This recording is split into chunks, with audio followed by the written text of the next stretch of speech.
guys, welcome to Dolly and Associates. Did you know that the Salvation Army offers a wide range of community resources? We're here today to learn more. Roll the intro.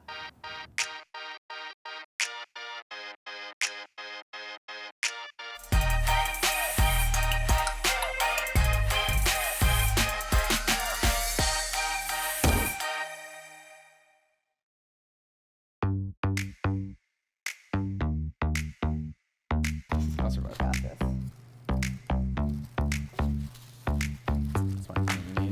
A lot. It lives. Joining us today is Jared with Salvation Army here in Cranbrook, British Columbia, and we currently are in the warehouse of the Salvation Army. Jared, thanks for joining us today. Thank you for having me. Can you elaborate kind of what we're in front of here? Yeah, so what we're sitting in front of right now is our dry school supplies. And these are the supplies that will go out at the beginning of the month to each of the schools. And they go to each school in Cranbrook, and the schools then distribute them out to kids who are having a hard time bringing lunch to school, and families who are in need. They can apply through the schools, and we provide some of those lunches. Amazing, amazing. Yeah. And this resource is usable for every school in the community? Yeah, every school that is interested in having us in, we're willing to provide these lunches. So that sounds like an excellent and much needed resource. The reason why we chose to speak with Jared and the Salvation Army today is to learn all that you offer here for the residents of our community and for Salvation Army across the nation. Can we just dive right into what the residents of Cranbrook and surrounding areas can receive from the Salvation Army? Sure. So the two biggest things that we do in the community of Cranbrook are we providing clothing to anyone who is in need of clothing. So whether that be a homeless person who hasn't got clothing, or someone who's maybe fallen on harder times and can't afford to buy clothing for their family, we will provide a voucher for that person. We'll discuss it. We'll get into what's going on and try and meet the person where they are, and then provide that voucher for them so that they can go into the thrift store and get what they need. And that includes lots of different things, and it kind of reaches a lot of different people. And that's definitely like one of the biggest things. But the second kind of pillar of what we're trying to reach is that food. So we do have food on hand that we can give out to someone in need in a crisis in that moment, right? But on top of that, we also have our soup kitchen, which is open Monday through Friday. We open at 9, and people come in and they have coffee and cookies, and they have some time. We sometimes have the news on, sometimes they just play crib. There's lots of different things that happen, and it's a vast group of people from people who are street entrenched, to seniors who are bored, to someone who's just off on their day, and we have all sorts of different people come in. And they can come and have those snacks and cookies, and then at noon we start serving lunch. And we do that Monday through Friday. Excellent, really making that support user-friendly. We try to remove as much of a barrier as possible. Excellent. Yeah. So what about, you said Tuesday in the food program. Let's jump back in there. So we do the lunches every day of the week, not on the weekends, but on Tuesdays and Thursdays, we do a food recovery program in association with Food Recovery in Cranbrook. And together, we get all sorts of food that is close to its expiry date, food that they don't want to sell, food that... and that's provided from the different businesses in the community? Yeah, different businesses in the community. The food recovery program goes out and picks up most of it. We do send our truck out to pick up some of it as well. We have a bunch of different stops, and it comes in from lots of different places. And we organize it, and we have a ton of great, fantastic volunteers who dig through and will kind of discard something that they wouldn't want to eat, and we try and make it the best possible setup, and we lay it all out all over the place. And then come 12:30 on Tuesdays and Thursdays, we start calling names and tickets, and people go through one at a time and get as much as we can afford to give out, and then they take it on their way. And there's low barrier. We don't even need their names. It's just they come in and they come go. And then so there is a lunch program that goes along with the ability to pick up groceries. Yes. So the only other program with the food other than the lunches here is that we do have a kind of a delivery program. So we do deliver food. This is a program that is kind of being revamped.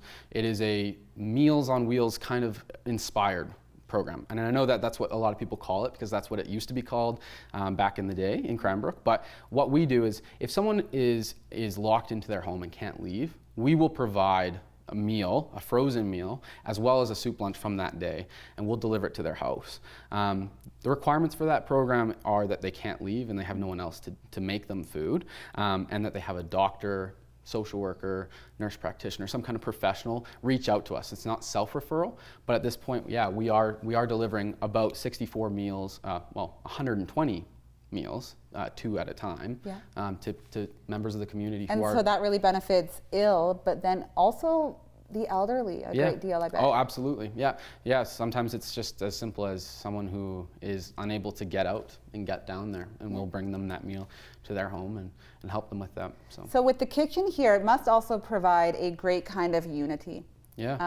For folks to come in and see their friends and touch base with those who are living maybe there's something to be said about struggling together, right? And I think it makes people feel a little more uplifted when they know that they're not alone in a situation.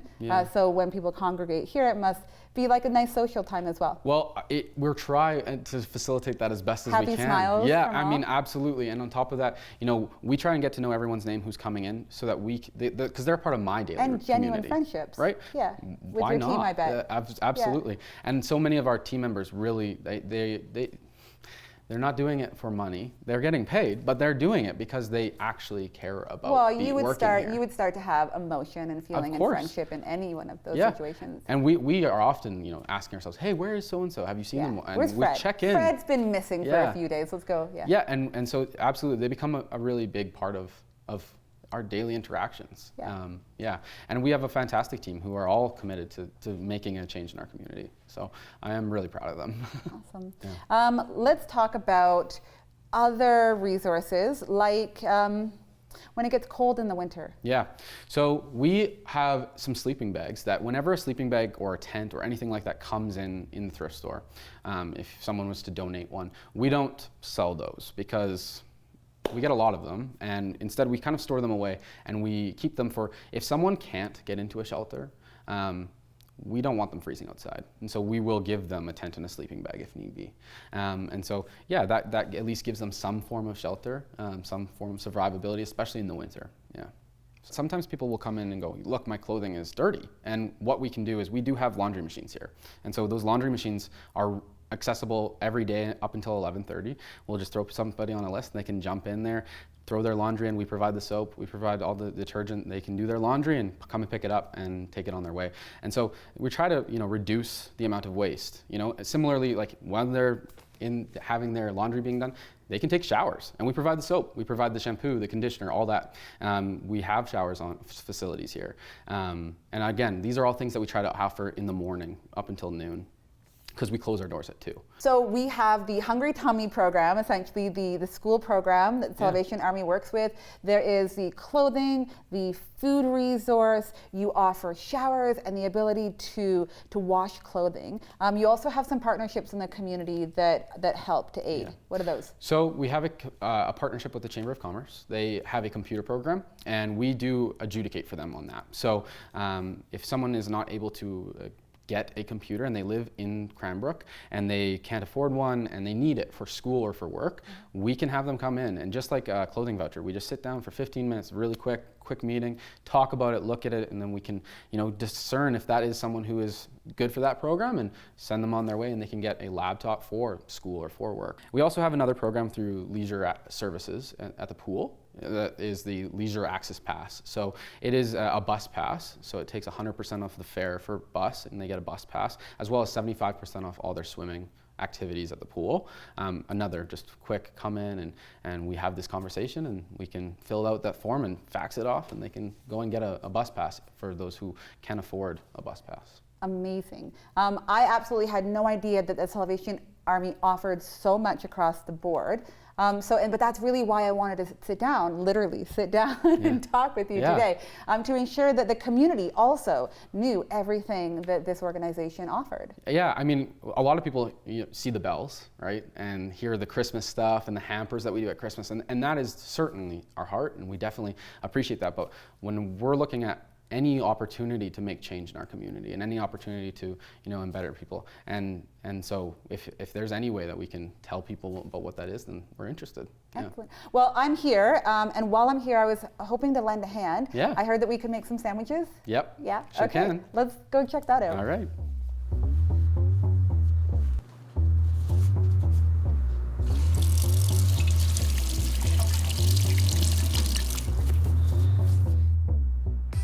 Welcome back. Today we have Jared again at the Salvation Army making sandwiches. Thanks for joining the Sandwich Hour, Jared. You're more than welcome. So how do we get started today? Well, grab some bread.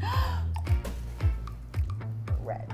Okay, so this is for the school program. I'm gonna take my trusty mic and put it down because we're gonna use that for other things. This is something that your group does, sandwiches that go along with the school supplies for the hungry bellies in all the schools in Cranbrook. What kind of sandwiches are we making today? Today we're making some ham sandwiches with mayonnaise. Ham and mayo.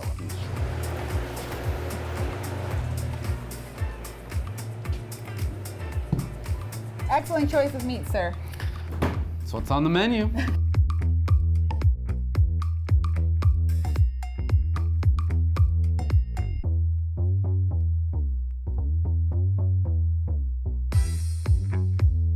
There's probably 4 or 5 different people who make the sandwiches every week, and then there's probably 5 or so who deliver them to the schools as well. Wow. So that's just in this program, right? We also have the other delivery program. We have, the volunteers who work in the food recovery lines, helping set and sort. So all in, a lot of these people are wonderful and they volunteer in lots of different places, but I would say we probably have like 12 to 20 volunteers right now, and hoping to grow that a lot. So. There's so many hands on deck to make this happen. Oh, absolutely. I mean, it's all about the community support. Like without our volunteers, like we couldn't do it, plain and simple. So.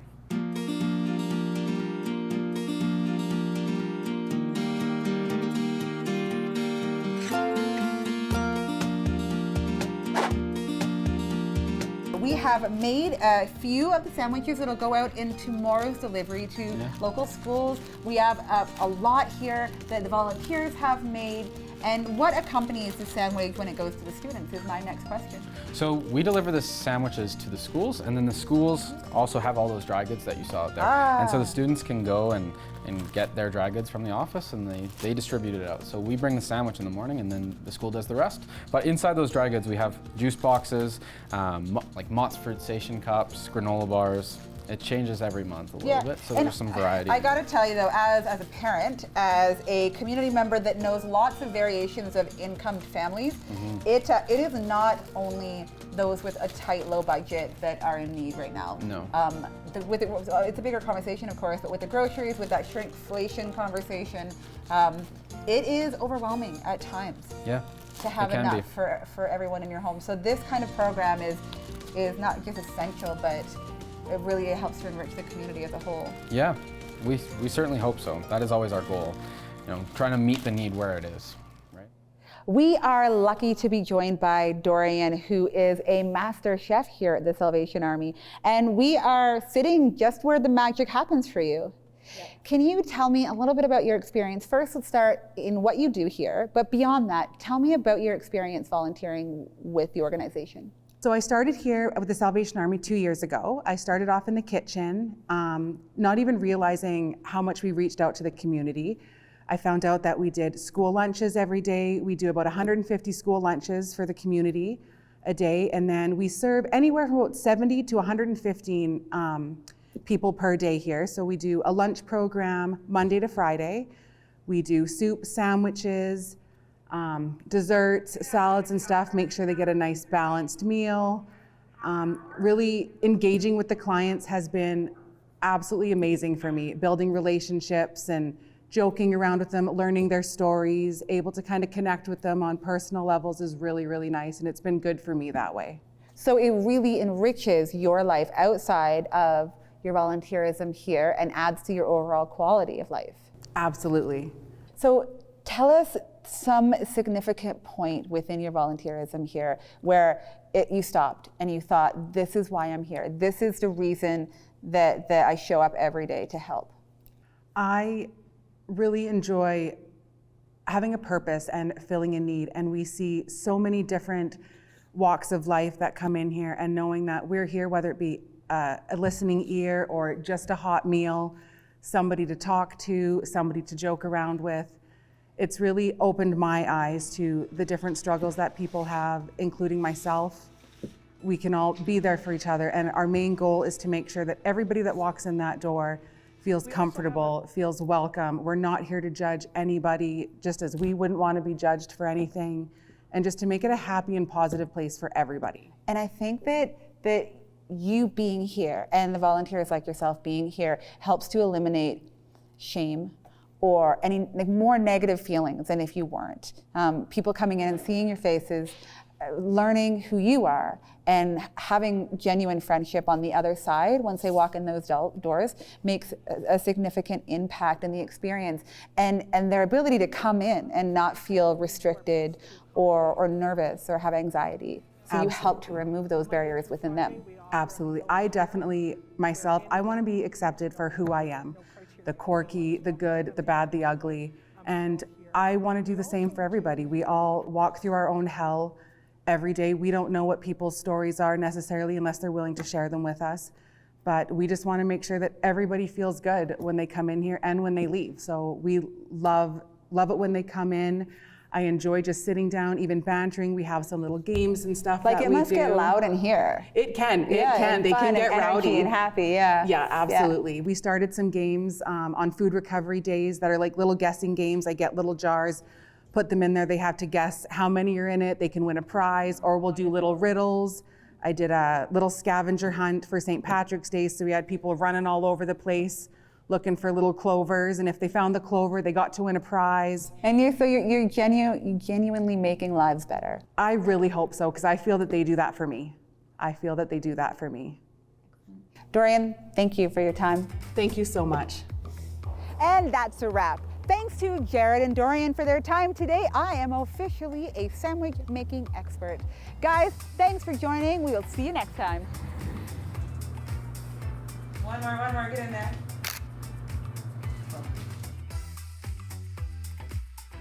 I hope I don't that's a lot of mayo. Thanks, buddy. You're more than welcome. Oh, we share. I didn't get enough, so. Sharing is caring, folks.